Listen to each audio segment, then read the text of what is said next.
Matthias Mpuuga has tactfully weaved his way through a year of parliament, scoring high on his ambitious legislative agenda and working behind the lines of the ruling party to push through progressive legislation. But nothing of that effort has stopped the ruling party from getting draconian laws like the Computer Misuse Act passed, or even stopping the lavish expenditure of government. His own bench has often come under sharp scrutiny for non-attendance of parliament, and most recently an effort to kick out his most vocal legislator Francis Zaake. At the heart of this is the age-old question of numbers. But without numbers, does he have no other strategy? On the eve of a new year in which the opposition promises to take constitutional reforms to the electoral process, tonight on the spot is Matthias Mpuuga, the leader of Uganda's opposition in parliament.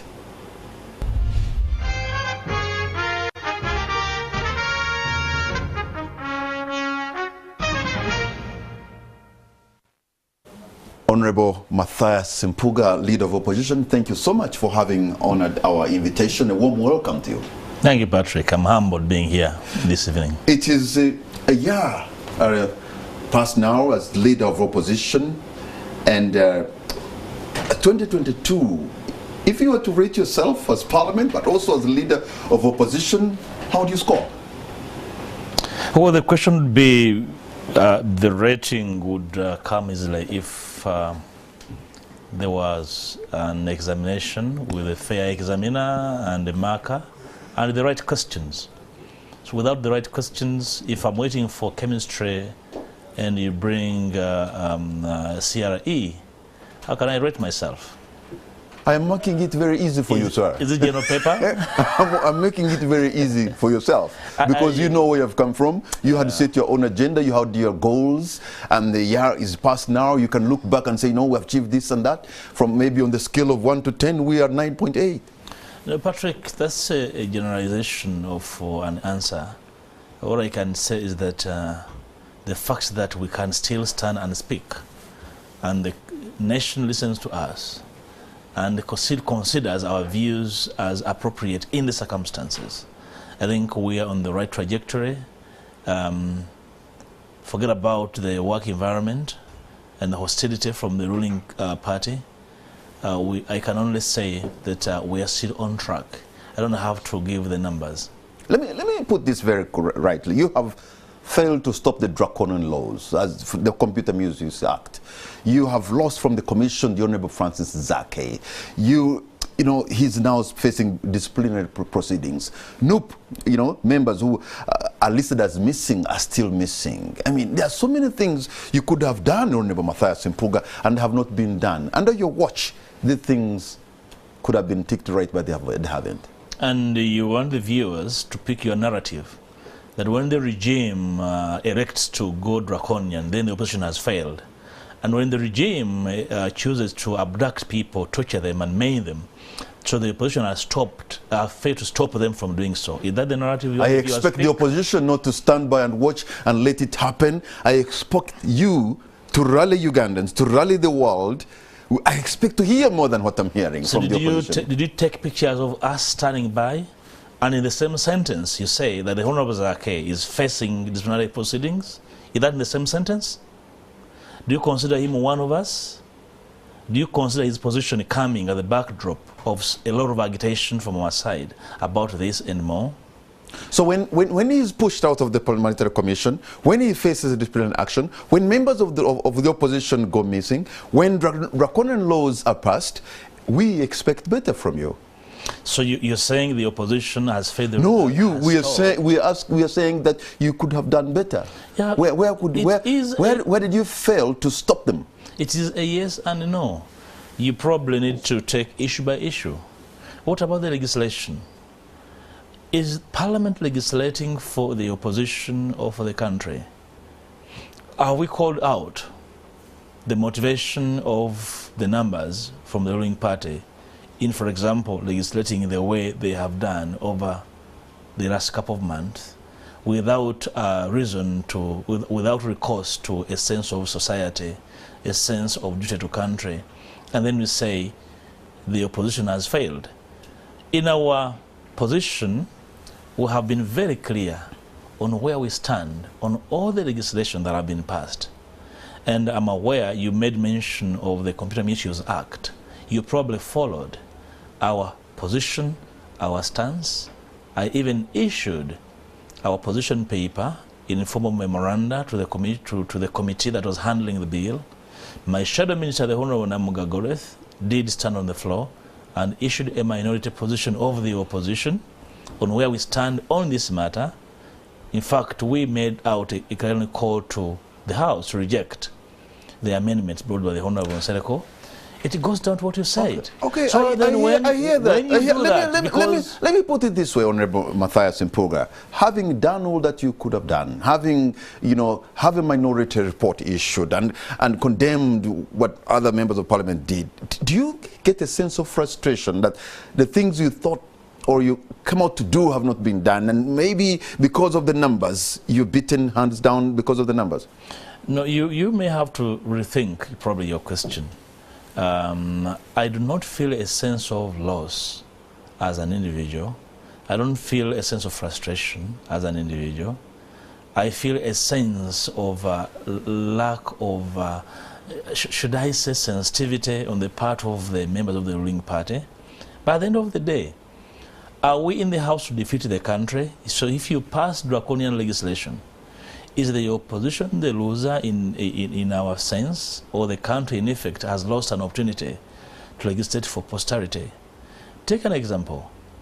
When we issue a minority, and the minority has very serious issues, and eventually the majority take the day, in your view, what is your expectation of the opposition in the circumstances? I just wanted to know whether the power of persuasion of Matthias Mpuuga that I know, the power of debate of Matthias Mpuuga and his colleagues that I know, could not come to bear, and maybe, and work across the aisle, and work across a partisan kind of, legislation that they can think of your side, win them over, because that's what you do when you go to parliament. It's an intellectual discourse amongst your neighbors, your colleagues, and we suppose if you have a good persuasive argument, then they should be able to listen to you. I do not know how many legislations you have followed in over the last, say, 6 months, but I think if you fold from the last 3 bills we passed, including the Electricity Amendment Bill, it was largely influenced by the opposition. And at the end of the day, the country won. Forget about the fact that eventually the sector is mismanaged, but using the power of persuasion and reason, we've been able to influence quite a number of legislations. And we shall continue doing so.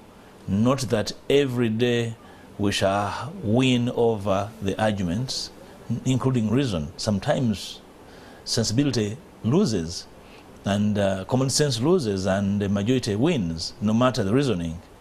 In this parliament, most often common sense loses. It's your view, but I'm saying sometimes we lose it, but we do not get frustrated. It's not our view that a loss on a day would get us into frustration. It is the invitation our advisors would love us to be into. It's the kind of position they love to see us be. But we carry on because we believe our duty, our work, facing an adversary of the magnitude of a military regime is not an event. We carry through, and whatever we do, even when we believe, the country believes that we have lost, we are doing an active job. And through other means, the country should be able to rise and demand better, including people with space like you on the media to highlight how, in more often than not, common sense loses on key arguments. I would like to see a debate where Kamal is presiding over and is actually highlighting how Parliament works, covering how bills are debated, and the population loses because somebody must win, even when the country is losing. So it does not come as a one-off. It is a series. We have the patience to debate, the intellect to deepen the arguments, but it's not that that's what wins every day. But I must state that we are alive to the structure of that House of Parliament. We are alive to the impediments.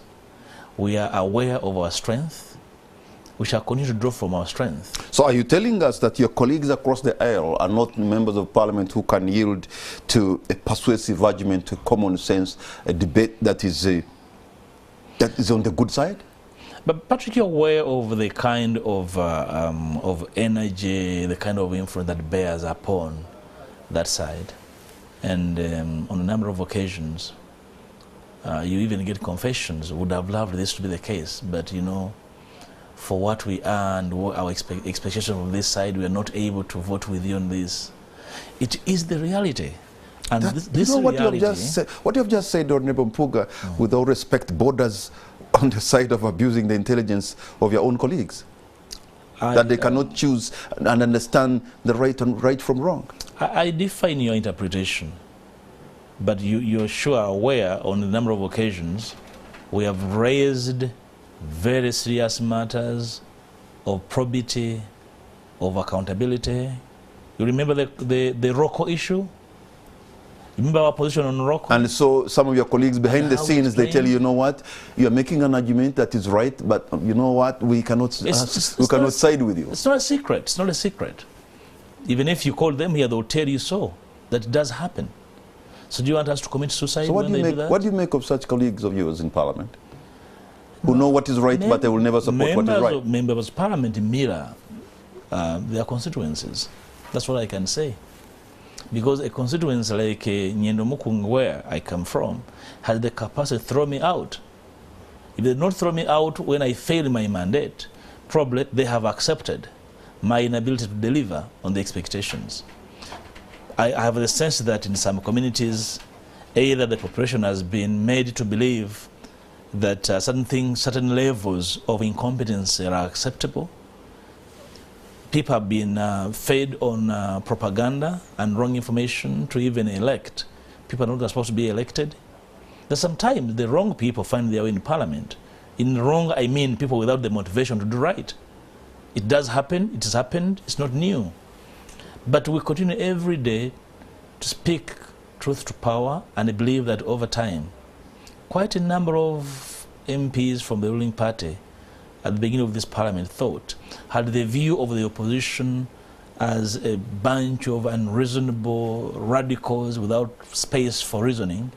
But over time, after understanding our workings and that we actually are not anti-people,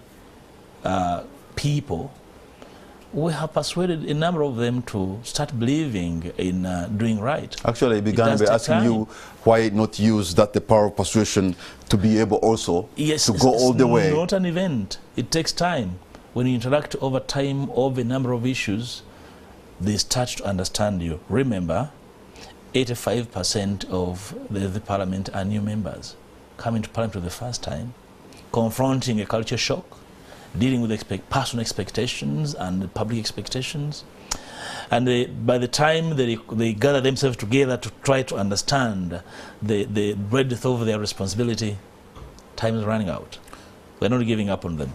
The Auditor General has submitted a report, Honorable Matthias Mpuuga, that shows plunder of resources at a scale unheard of, you know, from the COVID-19, spending to other, things that I cannot even try to imagine. But what shall we see you do now that the accountability committees are actually in your hands? The report was issued and came to Parliament. My committee of Park Central under the Honorable Segona is going to deal with that report. I don't want to be preemptive. I'll wait for the report of the committee, because the committee, I'm very sure, will name and shame. Once that is out, then I'm able to competently comment on the way forward. Let me look back at how accountability committees of Parliament have worked, and considering that these committees are in the hands of the opposition, yes, you can name and shame, but in most cases, public resources have already been abused, and we don't see, something good coming out of it. Moving forward, what should be done other than just naming and shaming? Patrick, we are dealing with a culture, an entrenched culture of corruption, where corruption is part and parcel of the ruling party. When these reports are laid, and adopted by Parliament, you expect either through Treasury memoranda or action taken report for the sitting government to indicate to the public the people were indicted and action taken on them. But we have seen these reports gathering dust without proper action being taken, implying that the vices so depicted are acceptable. You are aware of the position of General Museveni on the corrupt. It's not new, it's been aired here on NTV. He believes that the corrupt are a good part of government because they invest back here. So Parliament works at that backdrop of a disputed regime that is incapable of fighting the corrupt, because the corrupt actually are running the state. They fear to touch them, and Parliament must summon its energy, must summon the best of its abilities to do this part by indicting the corrupt. Because corruption as a vice, as a crime, at some stage, these people will pay for their actions. So I am encouraging my committees, I'm encouraging members of Parliament from both sides of the House not to fear to do their job. Okay, you know, the Inspectorate of Government has actually issued a report sometime back showing that we lose about 10 trillion Uganda shillings in every year through corruption. And also, when you look at what the Auditor General report gives Parliament, you know, sometimes you actually see the hemorrhage of public resources. At what point, at what time, will the people who plunder be able to pay? Because you said at some point. Is it your view that they can pay under the current political arrangement where corruption is an institution? I think we are trying to, I applaud the Auditor General and the Ombudsman for trying to bring to light these corruption scandals and the people involved. I think the entire conversation about corruption is embedded with the entire governance question in the country. You cannot discuss it as an issue on its own without discussing governance as a failed component of our, our system, our body politic. So without discussing the entirety of governance, where corruption has found its way as an entire sector, it's really an exercise in futility. Yeah, because governance, but what is governance? Because governance, even you as Parliament, you're part of governance. You are appropriating funds, you are like making laws, you are doing the oversight role. I mean, you are equally responsible in ensuring that funds are put to proper use. After all, you're the one who is giving the money, and you're the one who is making the laws, and you're the one who is following the money as an oversight role. I'll give you the same answer. Parliament is part and parcel of institutions that are trying to fight to emancipate themselves from capture. And when you have the entire public sector captured, it's a fight. And I'm afraid we're struggling to have Parliament, to have that power, to be able to stand and defend sanctity and defend public interest. And the way it is now structured and skewed against the voices of reason is still a far cry. And unless we have restored all institutions, it's very improbable that you're going to entirely get this vice out of the public space. Honorable Matthias, the lavish spending we are seeing attached to the political class does not represent the economic meltdown we are seeing right now. And the government is giving to the public. Why isn't the opposition standing up to stop it? Do you want to offer advice? Did you read our alternative budget? Are you privy to it? We discussed extensively how the budget was structured. We even warned that the way priorities were selected is going to render the entire budget process nugatory and useless. And we are where we are at this place where government is unable to even fund priorities because we thought that the entire budget process was botched and was unable to get off the ground. And at the position in that case, we did our part, we warned, we even advised the government to do away with particular practices, including unnecessary tax waivers to individuals and entities, to be able to mobilize a lot more domestic revenue. and even deprioritize. We knew for a fact that they would not be able to raise domestic revenue because of the economic situation we are in, where more businesses are closing down than opening. And we are not surprised. Our warnings were never heeded too. Public expenditure as a component of waste, I agree, is something that really has to be crawled back. But that requires in a way, the political class to understand it and have the will to crawl back and cut back on public expenditure. As long as you have all these political hangers on as part of public expenditure, you will never have resources where we need them.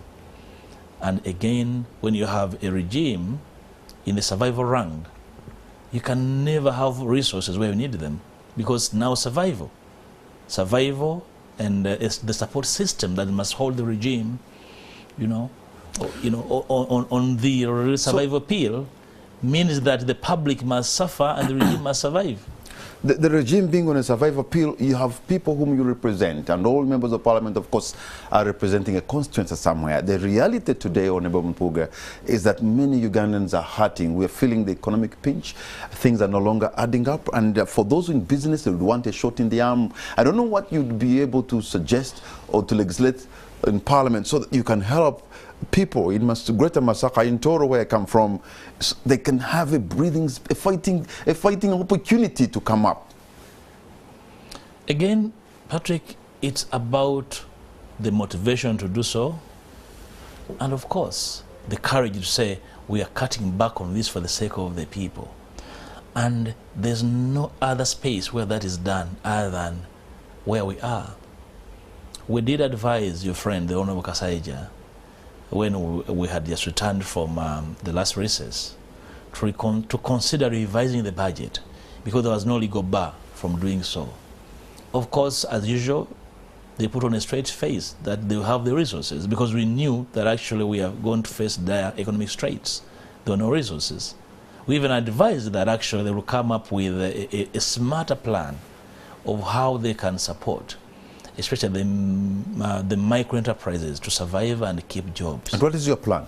Our plan was that we would cut back public expenditure and avail resources through a series of local systems to have resources to the small businesses. I can hear them saying PDM.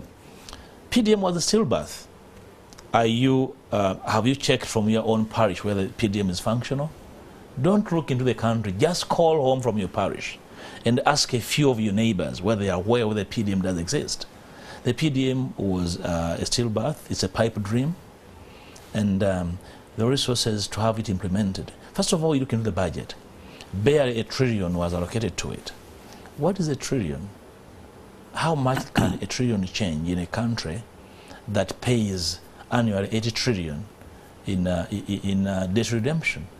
You cannot put the two on balance and say you're going to recover the economy when you are injecting in the economy a single $1 trillion and paying out more than $10 trillion in debt redemption. On the balance of it, it's an exercise in futility.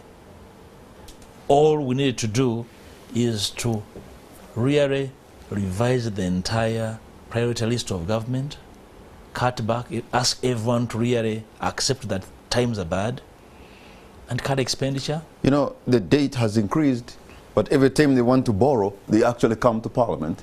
And it's the same Parliament. The same Parliament I described in the terms I did. Yeah, I know, but all of you will wear the badge of shame because you have made us, borrow, not only for us, but in the name of our children and our children's children. Can I tell you, when I walk back to Nyendo Mukungwe, that badge will fall in Rera. There's no collective crime in Parliament. There's no collectivity. You stand on your tools. If they are fours, you stand on your fours and say, on this, I decline on behalf of my people. And you'll be on record.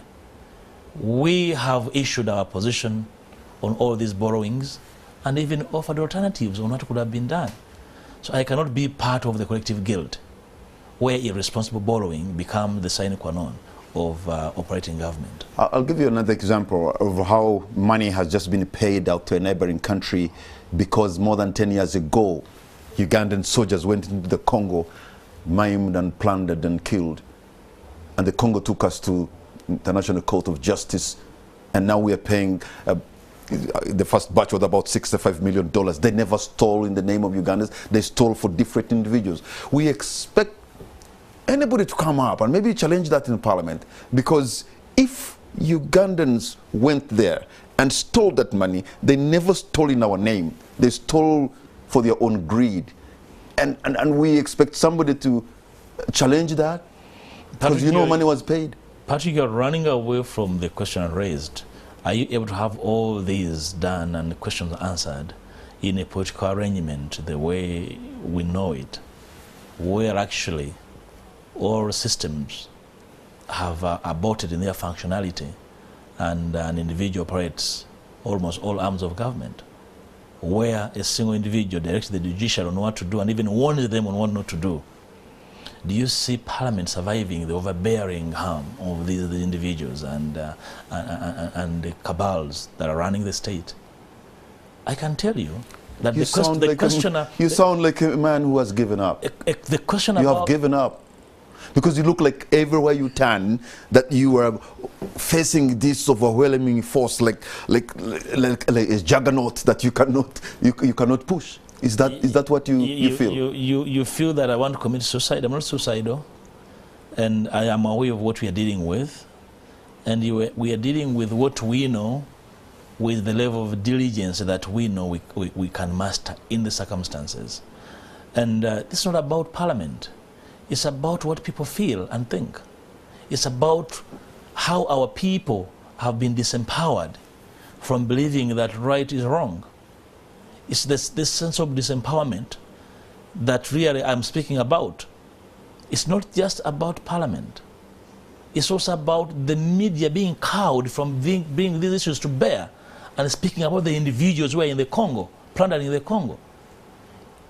It's a call for everyone to speak out, not just members of Parliament, because all of us are affected. Of course, the members of Parliament have a duty because they stand on a high official platform where they must speak for the people. But when things go wrong, everyone must speak out, not just members of Parliament. We should make the noise from all corners to make the thieves aware that we are watching, we are aware.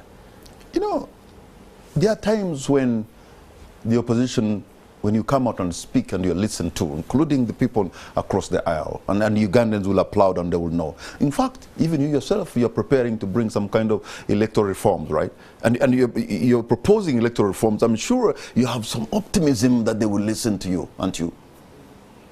Listen to me is their duty. And work upon the reforms and that you're proposing.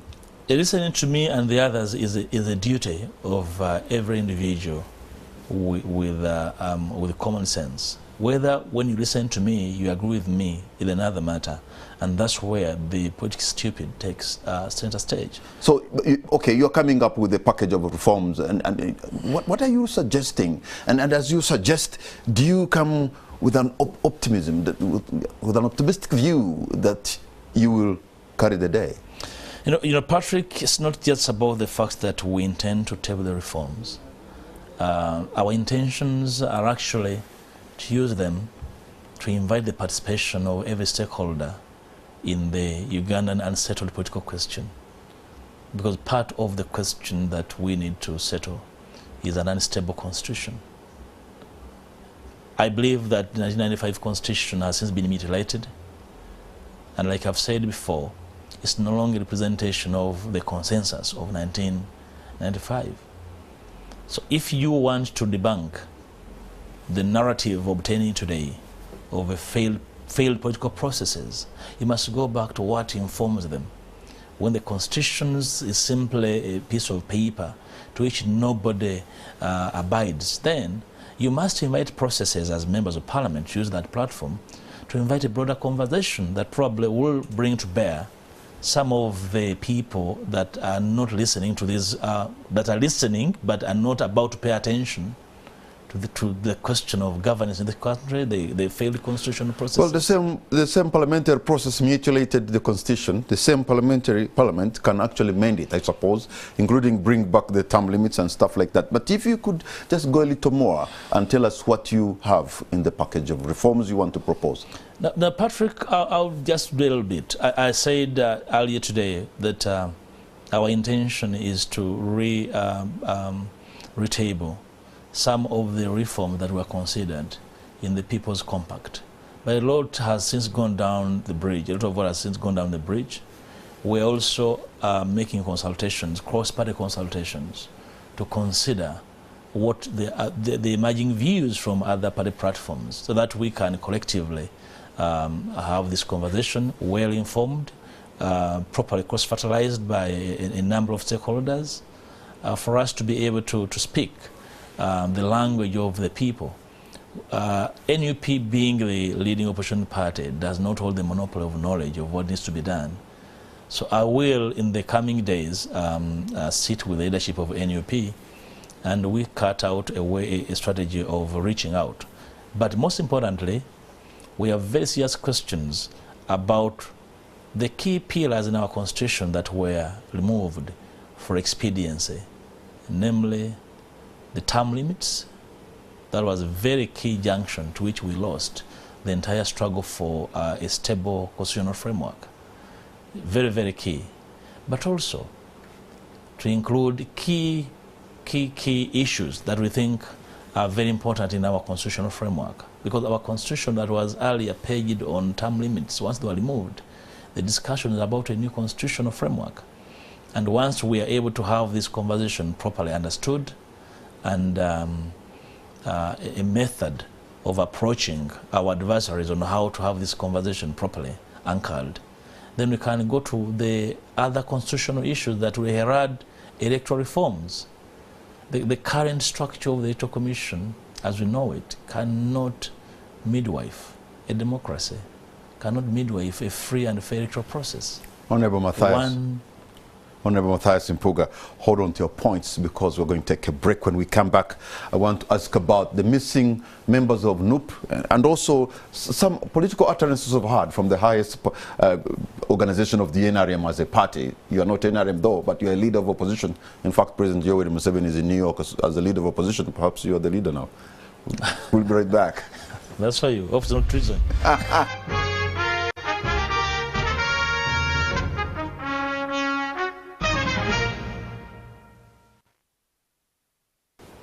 Welcome back. You're watching On the Spot. My name is Patrick Amara. My guest tonight is Honorable Matthias Mpuuga, the leader of opposition in Parliament. We have seen continuing, members of NUP, National Unity Platform, who go missing. And, abducted or whatever what happened, but they go missing. And to their families and their friends and very close relatives, this is something that is very, distressing.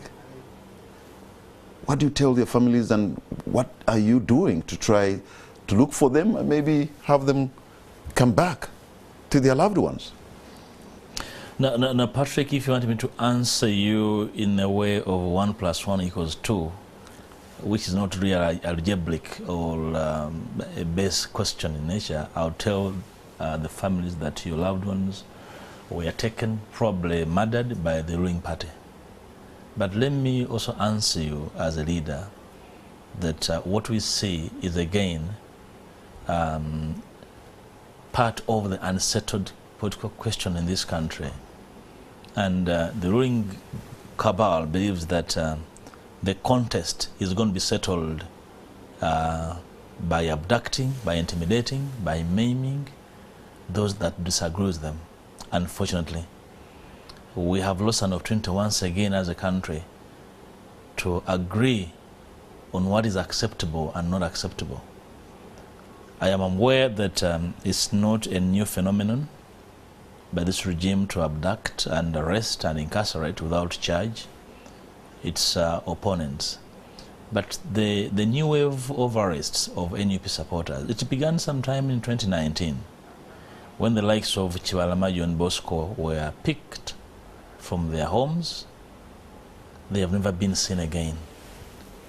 And part of the settling of the disagreements is their choice. They have elected to do that in our time. On Tuesday, at Parliament, we were supposed to have a meeting in the office of the Speaker with the Prime Minister, the Minister of Defense, Minister of Internal Affairs, and the Minister of Security, with my team.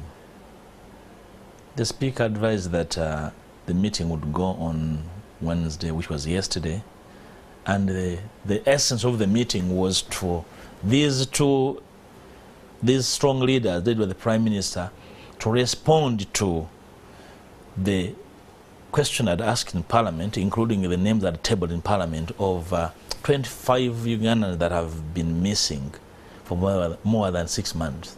Some 2 years, others 1 year. And we waited for the meeting yesterday. My team was ready. They never appeared. They never communicated up to today.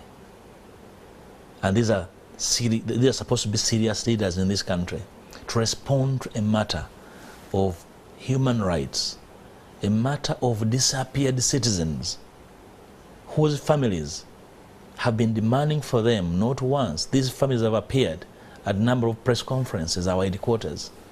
They are known, they have contacts. So they chose to disappear and no explanation, meaning that these citizens were either killed or are still being held somewhere. And today I informed the country that we have decided to go to court and have habeas corpus summons for them, to the regime, to go and answer, to bring them dead or alive.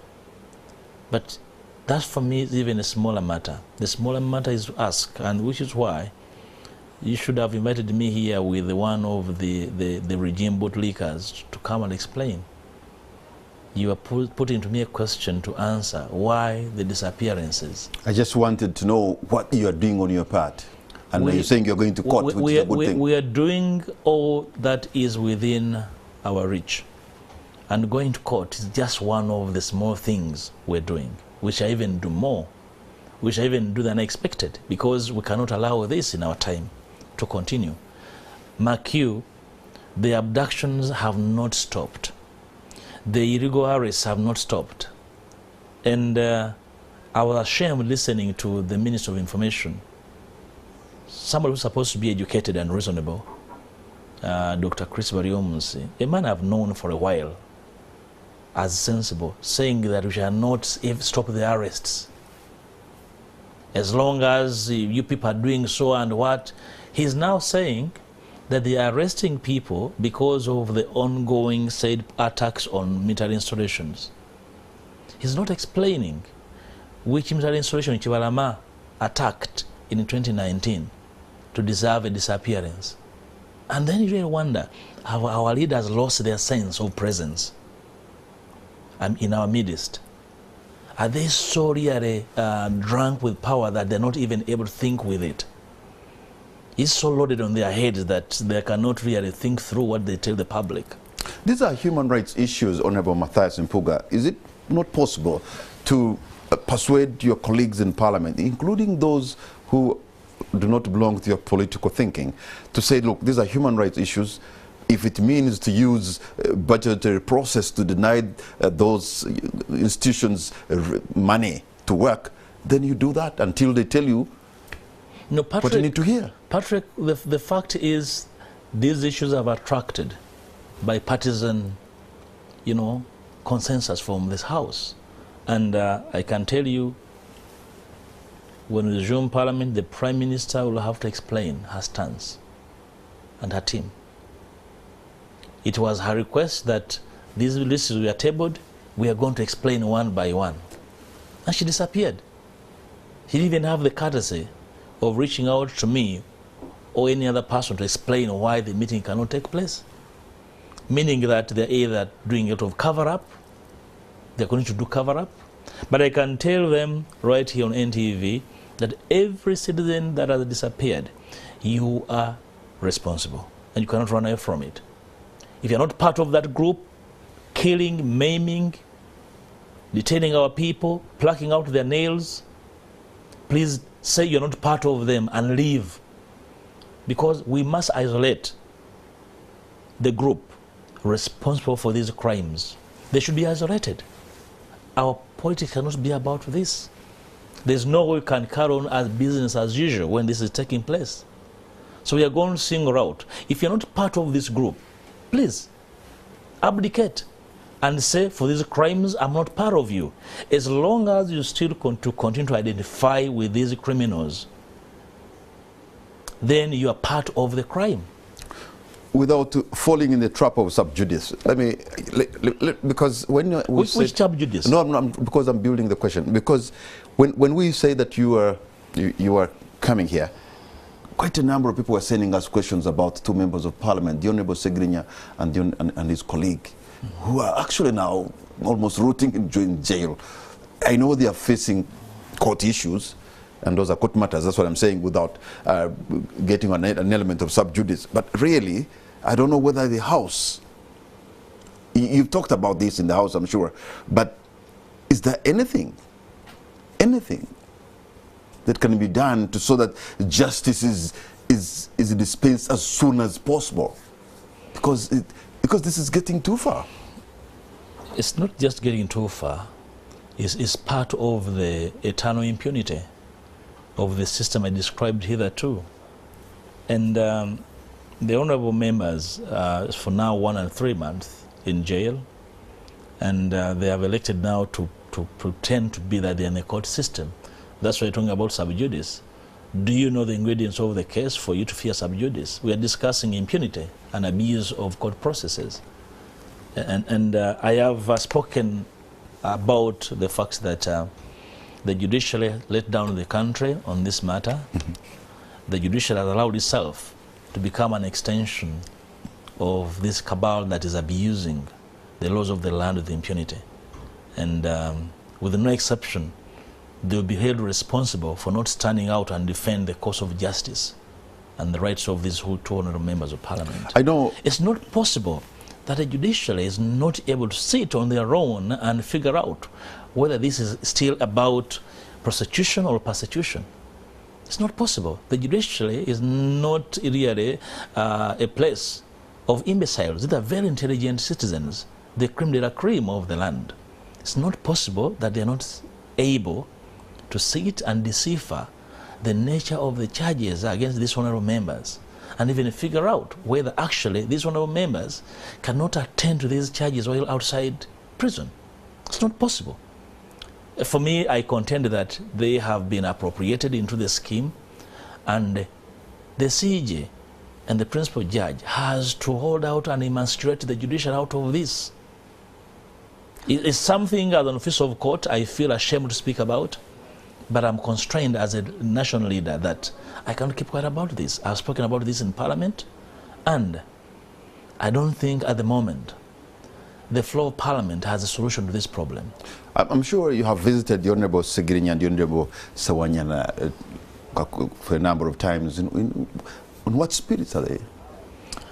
First of all, in the real sense of the spirit, they're still warm, but their bodies are broken because they're human. The sense of injustice breaks down the body. But because they feel they should be part of a process to bring sanity to this country, they feel a sense of loss. They are not able in the moment to contribute to their duty as legislators. Remember, these are elected leaders of the people.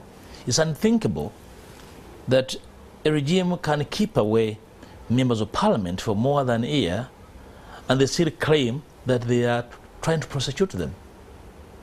You know? Prosecution has probably taken new meaning. You're aware, that's why I speak about the judiciary, that at the ICD Nikorolo, at some stage when we had reached a stage where probably they could get bail, the judge was changed the following day. It means the new judge has to begin anew. You don't have to have a PhD in a common sense to know that this is interfering with the court processes. So all these things probably are meant to send a cold chill down the spine of some members of parliament who have different views. Do you interpret it that way? Could you interpret it that way? That should be the ordinary interpretation. But our interpretation of issues is more advanced than that. So I don't want that to be really the interpretation at my level. And I've not come across a member of parliament that has been cowed by that act. I interact with members individually and in groups. They still consider this as part of what we must go through, as part of the test we must encounter before the final operation. Let me go to another issue that is in the media, and especially on social media most of the time. There is a serving general in the army who has a Twitter storm every morning. Sometimes we're talking about politics. Sometimes we talk about breaking down the NRM party. It is the army fully into the political arena, and yet they should just be keeping quiet and staying in their barracks. General Muhoozi, what do you make of these statements? I have spoken about this general variously on the floor of parliament where nobody could respond, even the prime minister is so scared to speak about him. I think he's looked at as a wild general, out of control. Renegade. Real renegade of sorts, out of sorts. And I really ran short of description. But for his behavior, it's just a mirror of whatever has gone wrong about our politics. That actually at this age and time, you have a military general with the space and audacity to do what they please. But that's a personal preserve. No other general is capable of doing the same without being court-martialed. Then you know actually the center has since lost, fought. What do you make of when we see as if we're in a campaign mode of sorts with campaign paraphernalia, with t-shirts and capes and all these things that are talking about more or less like a candidate before the people, even before a timetable for election, even when somebody is in a serving military uniform of the UPDF? It's a cover-up. It's well choreographed to try and put a blanket, one on the gross human rights violations that have been visited on this country. Remember, General Muhoozi once commanded the SFC that has been known to be brutal and tortured so many citizens. You remember Mr. Kakwenza singled him out as directly being involved in torturing him. So, and I think his own conduct now is partly cover-up. He's also covering up for his father so that they can create confusion and avoid the debate on human rights, on the economy that is dysfunctional, and the inability to hold a cogent conversation about governance in this country. So that all our eyes are on these two seemingly invisible generals, the father and the son, fighting over crumbs, whatever is remaining of the carcass. And I am constrained to really focus on them. There's a bigger focus on human rights violations in this country, on runaway corruption, which has visited this nature of suffering on the economy, and the sheer lack of imagination by the rulers of the day on what to do about the suffering citizens that are not able to feed their families, take their children to school, and general failure to offer services. So NTV will vote a lot of time on discussing a tweet by a runaway general who has no recourse to the law. So this space is covered. We're not discussing corruption. We're not discussing abuse of human rights. So the choreography has worked. So you think that should just be some kind of a background? We should simply go for them. They are a grand failure. Simply throw them to the dustbin and refocus the country. You know, you talked about human rights violations, and I know you have consistently lobbied, or the opposition has consistently lobbied the United States and other governments to sanction Yoweri Kaguta Museveni, but he seems to be in the good books of the Western powers. In fact, as we speak, he could be somewhere in Washington, D.C. Do you think you have lost the plot? But what would stop General Museveni from going to Washington? He's still sitting at State House and would not offer visas to the US, would not invite people, it's not our duty to offer permission. I think he has his space. How he uses it is his business. This space is contested space, and our contestation is his style, his failure to recognize that he's passed his sell-by date, and the continuation of violation of human rights and general misrule.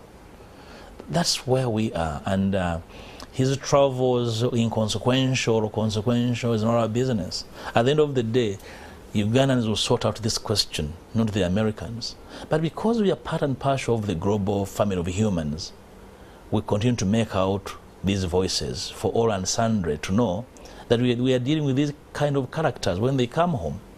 When you have a person known to misbehave, even if he's your son, you must warn your neighbors that if you neighbors, you have daughters, this my son has any kind of practice, so please take charge, take guard of your children.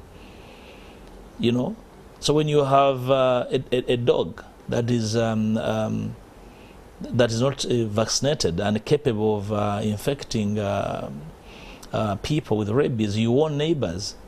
Whoever sees it, please do so. So we have a challenge of a government sitting in Kampala and unable to take charge of major governance challenges in the country, which is why the political question is being settled by abduction, by torture, by killings, by disappearances.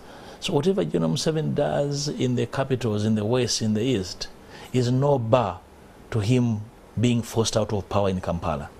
And the final choice will be made by the people of Uganda in the way that they will elect to do it. Honorable Matthias Mpuuga, hold on to your point, because we're going to take a break, and when we come back, I'll be opening, we have our WhatsApp number when you can send your questions or comments so that the leader of opposition can be able to respond to you. And please, in case you disagree with him, that's okay. That's a normal way of debate, but just disagree with respect. We'll be right back.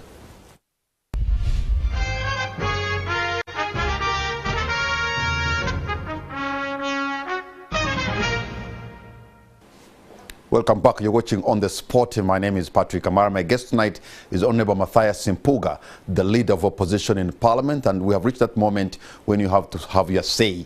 You can send in your questions or your comments on our number, and then I'll be able to read them for Honorable Matthias Mpuuga to respond to them. Let me begin with Mukesi Paul from Mukono, who says, thank you for the show, Honorable Mpuuga and the moderator, but we really pray that the people behind abduction, detention of people without trial, massive killings of the opposition, please, we request, let it stop, says Joseph Paul Mukesi, for God and my country. Thank you so much, Paul Mukesi. And then George Wilson Kigozi says, Parliament has to enact a law depriving the president from appointing the judicial arm of government meant to be independent. Otherwise, that is the reason why they are bootlickers to Museveni, because he determines their stay. Parliament should have an appointing committee for key positions like CJ, EC, etc. What do you make of George Wilson's suggestion, Honorable Matthias? Of course, George's view has merit. In other jurisdictions like Kenya, judicial officers are publicly vetted, and you can only risk public vetting if you really merit these positions. It's part of the question that we must address through a thorough review of the Constitution and evolve a fresh constitutional order where powers of the executive are trimmed and the independence of the other arms of government elevated by the manner in which they are sent to these positions. So he has merit, but then it's part of the broader conversation that we really must engender and be a part of. Okay, I want to tell my leader, the Honorable Mpuuga, that running to court may yield little or no result at all, because all the court belongs to Museveni and his people who are behind this impunity in this country. I will urge all the opposition MPs to leave the parliamentary sitting for NRM, because it's nothing. This is Alex in Entebbe. What do you tell Alex?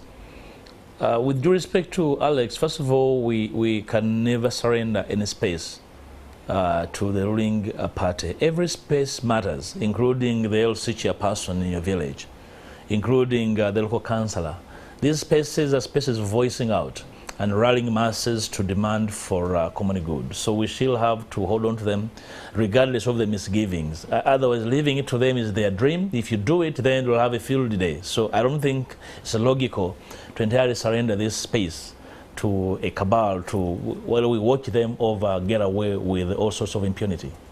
And Honorable Mpuuga and his colleagues have failed the people of Uganda.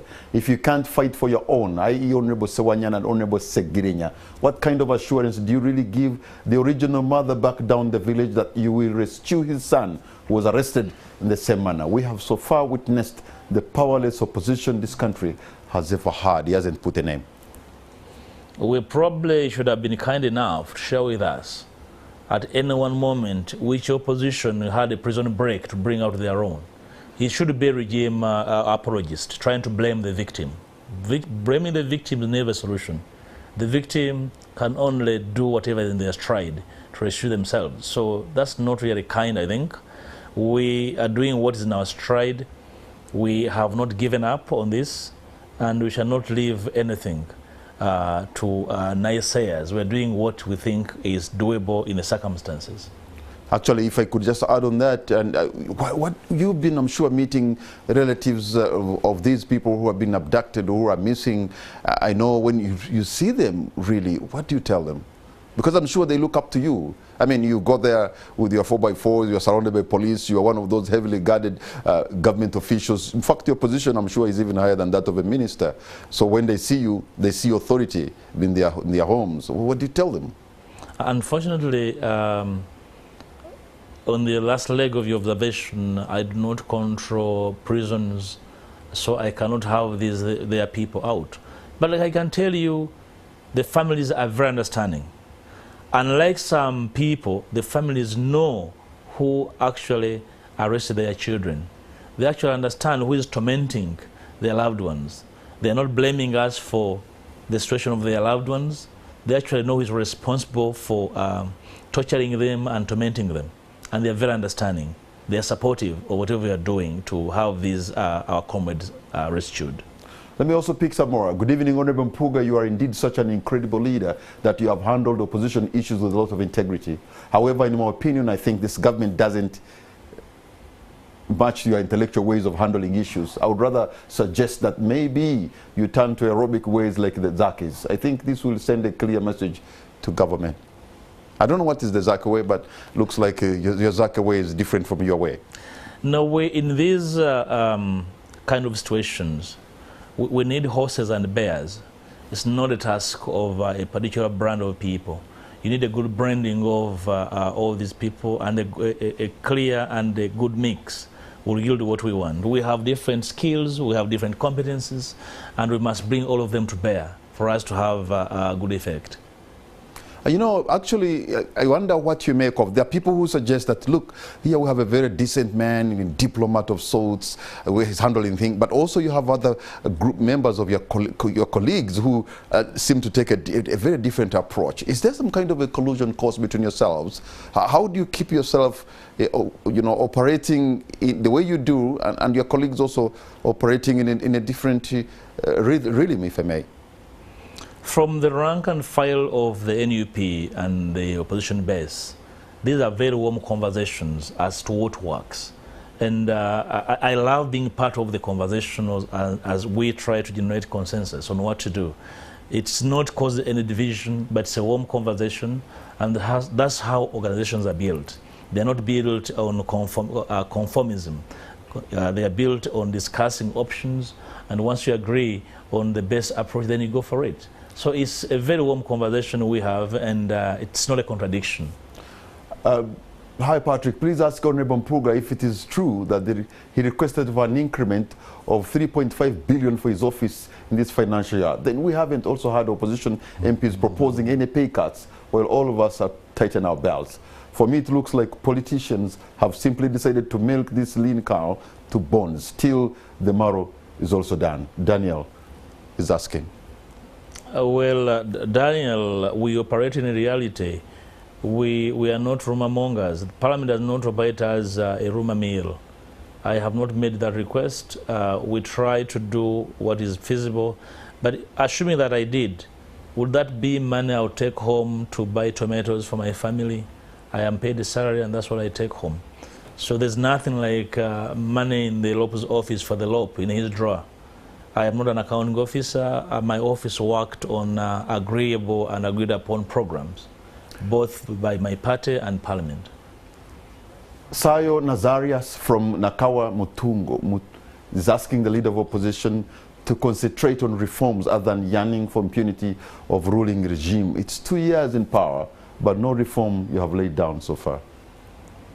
Well, we try to generate that national consensus, but that should not really make us blind to the immediate realities of demanding for fairness, of ending impunity, torture, and